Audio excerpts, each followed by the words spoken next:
Hii inashangaza sana nikimzungumzia Chief Godlove na nikimzungumzia Diamond Platnumz. Hawa wawili wamekuwa kwenye skendo kubwa sana kujihusisha na masuala ya kishirikina, haswa kwa masuala ya Freemason. Sasa hebu nitazungumzia jambo moja kwa Chief Godlove alafu pia na kwa Diamond Platnumz. Nitazungumzia ushahidi ambao upo na ulishawahi kuonekana katika ofisi ya Chief Godlove. Hatukujua nini amemaanisha.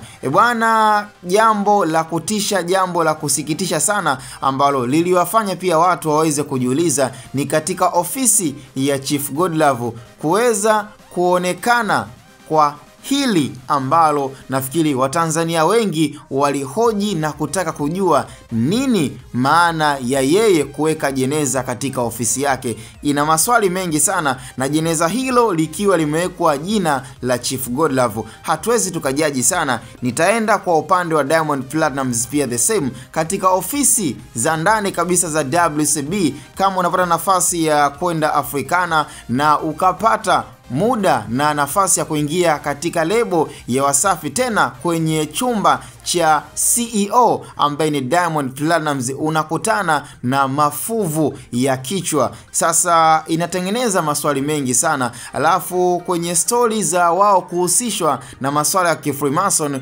wamekuwa wakiingia na kutoka, yani kana kwamba ni watu ambao wanaamini kinachozungumzwa, lakini wao wenyewe pia wanajitoa kwamba hawahusiki na masuala hayo. Yani kwa Chief Godlove kukutwa jeneza kwenye ofisi yake, Diamond kwa masuala ya mafuvu ama kuvaa mapete ya mafuvu, yeye imekuwa ni kama fashion kwenye maisha yake, lakini kiuhalisia hivyo vitu vyote vina maana yake kama hautavichukulia serious. Lakini ukweli ni kwamba kwa Chief Godlove ni lazima tutahoji, na kwa Diamond pia ni lazima tutahoji. Huku kuna jeneza, huku kuna mafuvu katika ofisi zao, na wote hawa katika ofisi ndo kuna hivyo vitu. Kwa hiyo inatengeneza sana maswali mengi.